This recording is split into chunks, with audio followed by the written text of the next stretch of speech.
सत्रीय कार्य आय। 1. स्थायी बंदोबस्त की प्रकृति क्या थी?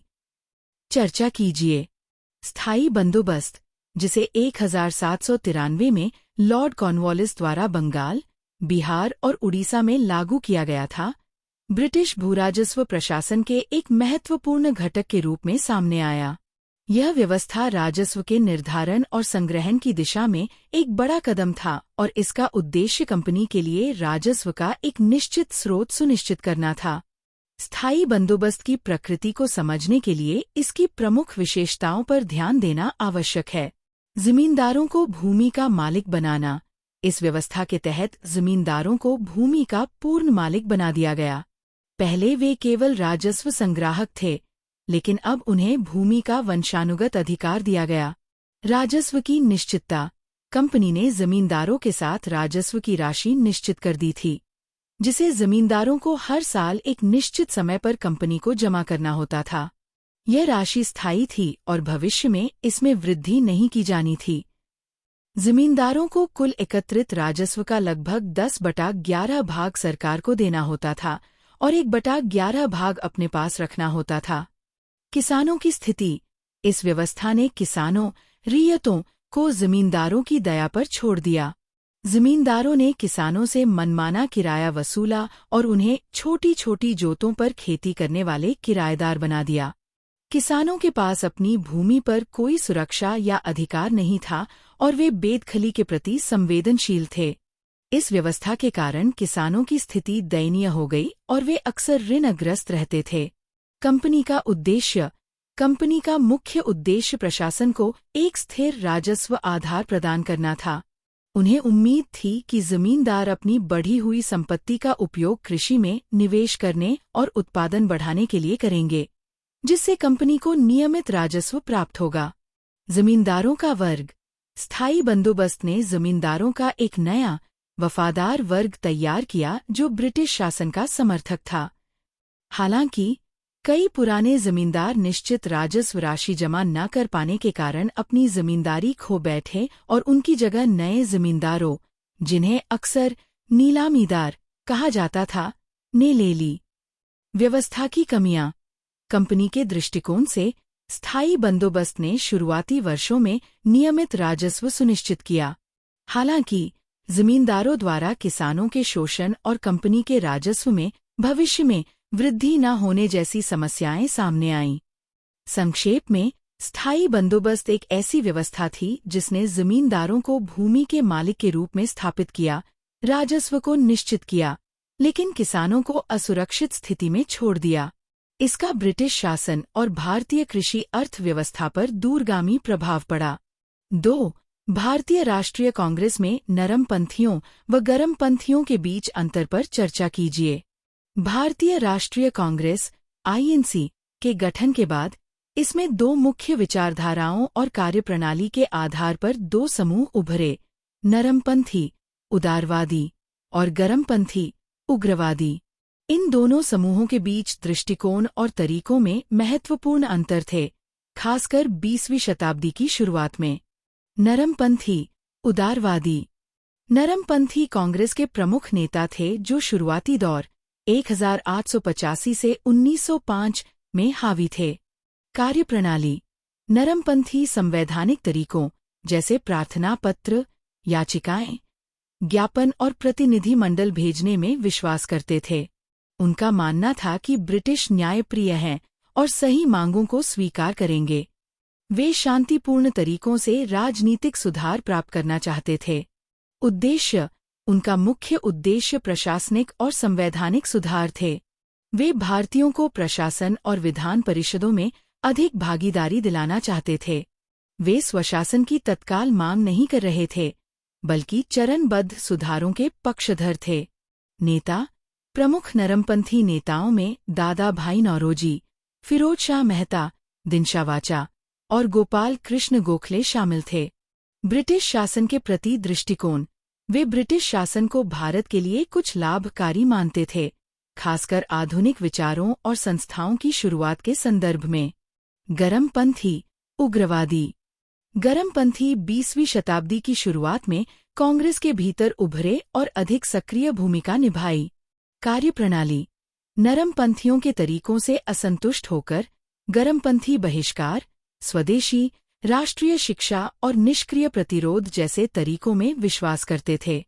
वे जनता की लामबंदी और प्रत्यक्ष कार्रवाई पर जोर देते थे। उद्देश्य। उनका मुख्य उद्देश्य स्वराज या स्वशासन प्राप्त करना था, भले ही इसके लिए ब्रिटिश शासन का विरोध करना पड़े। वे मानते थे कि भारतीयों को अपने भाग्य का फैसला खुद करना चाहिए। नेता। प्रमुख गरमपंथी नेताओं में बाल गंगाधर तिलक, लाला लाजपत राय और बिपिन चंद्र पाल, जिन्हें लाल बालपाल के नाम से जाना जाता है, शामिल थे। ब्रिटिश शासन के प्रति दृष्टिकोण। वे ब्रिटिश शासन को भारत के शोषण का कारण मानते थे और उसे उखाड़ फेंकना चाहते थे। मुख्य अंतर उनकी कार्यप्रणाली और अंतिम लक्ष्य में था। जहां नरमपंथी संवैधानिक साधनों और चरणबद्ध सुधारों पर ध्यान केंद्रित करते थे, वहीं गरमपंथी अधिक आक्रामक तरीकों, जनता की भागीदारी और पूर्ण स्वशासन की मांग पर जोर देते थे। दोनों समूहों के बीच इन मतभेदों के कारण कांग्रेस में आंतरिक संघर्ष और विभाजन भी हुए, खासकर 1907 के सूरत अधिवेशन में। सत्रीय कार्य। 3. उपयोगितावादियों के मुख्य विचार क्या थे? चर्चा कीजिए। उपयोगितावादी 19वीं शताब्दी के ब्रिटिश विचारकों का एक समूह था जिनके विचारों ने भारत में ब्रिटिश नीतियों को प्रभावित किया। उनका मानना था कि किसी भी कानून या कार्य की उपयोगिता का मूल्यांकन उसके परिणाम के आधार पर किया जाना चाहिए, अर्थात ये कितना अधिकतम लोगों का अधिकतम सुख सुनिश्चित करता है। भारत के संदर्भ में उपयोगितावादियों के मुख्य विचार प्रशासन, न्याय और भूराजस्व से संबंधित थे। कानून और प्रशासन। जेम्स मिल जैसे उपयोगितावादी, जिन्होंने भारत में ब्रिटिश शासन का समर्थन किया, मानते थे कि भारत को एक तर्कसंगत और कुशल प्रशासन की आवश्यकता है जो कानूनों पर आधारित हो। उन्होंने भारतीय समाज और संस्कृति को अवर मानते हुए ब्रिटिश व्यवस्था को श्रेष्ठ माना। भूराजस्व। उपयोगितावादियों ने भूराजस्व को राज्य के आय का मुख्य स्रोत माना और इसे निश्चित करने के तर्कसंगत तरीकों की वकालत की। कुछ उपयोगितावादियों ने रैयतवाड़ी व्यवस्था का समर्थन किया जहां राज्य का किसानों से सीधा संपर्क होता था, जबकि कुछ ने अन्य तरीकों का प्रस्ताव दिया। सामाजिक सुधार। उपयोगितावादियों ने कुछ सामाजिक सुधारों का भी समर्थन किया, जैसे सती प्रथा का उन्मूलन। उनका मानना था कि इन सुधारों से भारतीय समाज को आधुनिक और तर्कसंगत बनाया जा सकेगा। संक्षेप में, उपयोगितावादी तर्कसंगता, उपयोगिता और अधिकतम सुख के सिद्धांत पर आधारित विचारों के साथ भारत में ब्रिटिश नीतियों के समर्थक थे। उनके विचारों ने कानून, प्रशासन और सामाजिक नीतियों के निर्माण में भूमिका निभाई। 4. ब्रितानी शासन के आर्थिक प्रभाव पर टिप्पणी कीजिए। भारत पर ब्रितानी शासन के आर्थिक प्रभाव विनाशकारी थे और इसने भारतीय अर्थव्यवस्था को औपनिवेशिक शोषण की अर्थव्यवस्था में बदल दिया।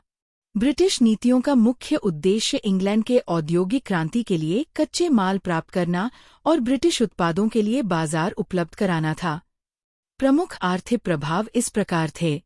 धन का निष्कासन, ड्रेन ऑफ वेल्थ। ब्रिटिश शासन के दौरान बड़ी मात्रा में धन भारत से ब्रिटेन भेजा गया। इसमें वेतन, पेंशन, व्यापार से लाभ और ब्याज शामिल थे।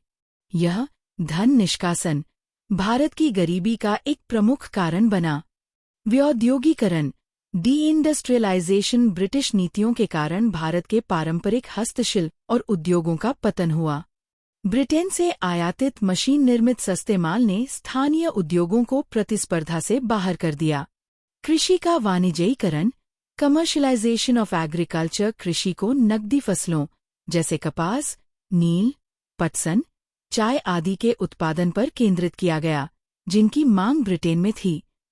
इससे पारंपरिक खाद्य फसलों का उत्पादन कम हुआ और अकाल की संभावना बढ़ी। यह किसानों को बाजार पर निर्भर बना दिया। भूमि बंदोबस्त, स्थायी बंदोबस्त, रैयतवाड़ी और महलवाड़ी व्यवस्था जैसी भूराजस्व प्रणालियों ने किसानों पर भारी बोझ डाला और जमींदारों और साहूकारों के शोषण को बढ़ावा दिया। आधारभूत संरचना का विकास, रेलवे, सड़कों और नहरों का विकास मुख्य रूप से ब्रिटिश आर्थिक हितों के लिए किया गया था, ताकि कच्चे माल का परिवहन आसान हो सके और ब्रिटिश उत्पादों को बाजार तक पहुंचाया जा सके।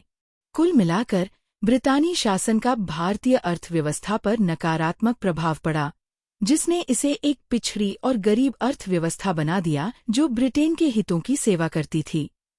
5. भारतीय संविधान को आकार देने में संविधान सभा की क्या भूमिका थी? भारतीय संविधान को आकार देने में संविधान सभा ने केंद्रीय भूमिका निभाई। स्वतंत्रता प्राप्त होने के बाद भारत के भविष्य की शासन प्रणाली और संविधान का मसौदा तैयार करने के लिए संविधान सभा का गठन किया गया। गठन: संविधान सभा का गठन कैबिनेट मिशन योजना 1946 के प्रस्तावों के आधार पर हुआ था। इसमें प्रांतों की विधानसभाओं द्वारा चुने गए सदस्य और रियासतों के प्रतिनिधि शामिल थे। कार्यप्रणाली: संविधान सभा ने दिसंबर 1946 में अपना काम शुरू किया। इसके सदस्यों ने गहन चर्चाओं और बहसों के माध्यम से संविधान के विभिन्न पहलुओं पर विचार किया। सभा ने विभिन्न विषयों पर रिपोर्ट तैयार करने के लिए कई समितियां बनाईं, जिनमें सबसे महत्वपूर्ण मसौदा समिति, ड्राफ्टिंग कमिटी, थी, जिसके अध्यक्ष डॉ. B.R. अम्बेडकर थे। उद्देश्य प्रस्ताव: जवाहरलाल नेहरू द्वारा प्रस्तुत उद्देश्य प्रस्ताव ने संविधान के मूल सिद्धांतों और दर्शन को परिभाषित किया, जिसमें संप्रभु, लोकतांत्रिक गणराज्य, न्याय, स्वतंत्रता और समानता जैसे आदर्श शामिल थे। संविधान का मसौदा: मसौदा समिति ने संविधान का एक मसौदा तैयार किया, जिस पर सभा में विस्तृत चर्चा हुई और कई संशोधन किए गए। अंगीकरण: संविधान सभा ने 26 नवंबर 1949 को संविधान को अंगीकृत किया और ये 26 जनवरी 1950 को लागू हुआ। संविधान सभा ने विभिन्न राजनीतिक विचारों, सामाजिक समूहों और क्षेत्रों के प्रतिनिधियों को एक साथ लाकर भारतीय संविधान का निर्माण किया।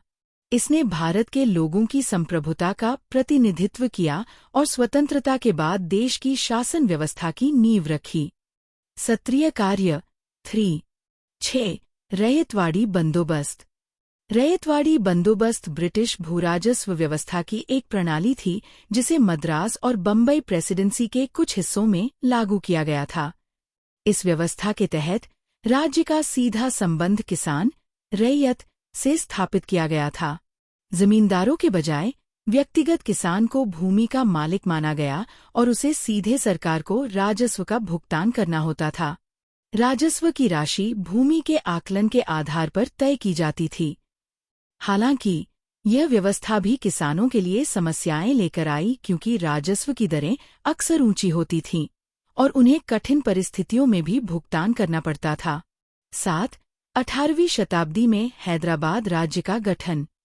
18वीं शताब्दी में मुगल साम्राज्य के पतन के बाद कई स्वतंत्र क्षेत्रीय राज्यों का उदय हुआ। हैदराबाद उनमें से एक प्रमुख राज्य था, जिसने इस अवधि में अपनी अलग पहचान बनाई। स्रोत के अनुसार यह बंगाल, अवध, मैसूर, मराठा और सिख राज्यों के साथ साथ उभरा। हालांकि स्रोत हैदराबाद राज्य के गठन की प्रक्रिया या इसके संस्थापक के बारे में बहुत विस्तृत जानकारी प्रदान नहीं करता है। इसे उन राज्यों में से एक के रूप में सूचीबद्ध किया गया है जो 1707 के बाद अस्तित्व में आए। 8. भारत में प्राच्यवाद। प्राच्यवाद ब्रिटिश विद्वानों और प्रशासकों का एक दृष्टिकोण था जो 18वीं शताब्दी के अंत और 19वीं शताब्दी की शुरुआत में भारत में लोकप्रिय था। इस दृष्टिकोण के समर्थकों, जैसे कि वॉरेन हेस्टिग्स और विलियम जोन्स, ने भारतीय भाषाओं, साहित्य, दर्शन और संस्कृति के अध्ययन पर जोर दिया। उनका मानना था कि भारत का एक समृद्ध अतीत था और ब्रिटिश शासन को भारतीय परंपराओं और कानूनों के अनुसार शासित किया जाना चाहिए। उन्होंने भारतीय ग्रंथों और ज्ञान का अध्ययन करने और उनका अनुवाद करने के लिए संस्थानों, जैसे एशियाटिक सोसाइटी ऑफ बंगाल, की स्थापना की। 9. सांप्रदायिकता। स्रोत के अनुसार सांप्रदायिकता एक आधुनिक और राजनीतिक घटना है, न कि प्राचीन या मध्ययुगीन घटना। यह धर्म का राजनीतिक उद्देश्यों के लिए दुरुपयोग है। सांप्रदायिकता प्राचीन धार्मिक मतभेदों का परिणाम नहीं है। बल्कि औपनिवेशिक शासन के तहत राजनीतिक और आर्थिक विकास से उत्पन्न हुई है। यह एक विचारधारा है जो एक धार्मिक समूह के सदस्यों के हितों को अन्य धार्मिक समूहों के हितों से अलग या विरोधी मानती है। सांप्रदायिकता भारत के विभाजन का एक प्रमुख कारण बनी। 10. सत्ता का हस्तांतरण। सत्ता का हस्तांतरण ब्रिटिश शासन द्वारा भारत को स्वतंत्रता देने और भारतीय हाथों में शासन सौंपने की प्रक्रिया को संदर्भित करता है। यह प्रक्रिया विभिन्न वार्ताओं, योजनाओं जैसे कैबिनेट मिशन योजना और राजनीतिक घटनाओं के माध्यम से पूरी हुई। द्वितीय विश्व युद्ध के बाद ब्रिटिश सत्ता का हस्तांतरण अपरिहार्य हो गया था। इस प्रक्रिया के परिणाम स्वरूप 1947 में भारत का विभाजन हुआ और सत्ता दो स्वतंत्र देशों, भारत और पाकिस्तान को हस्तांतरित की गई।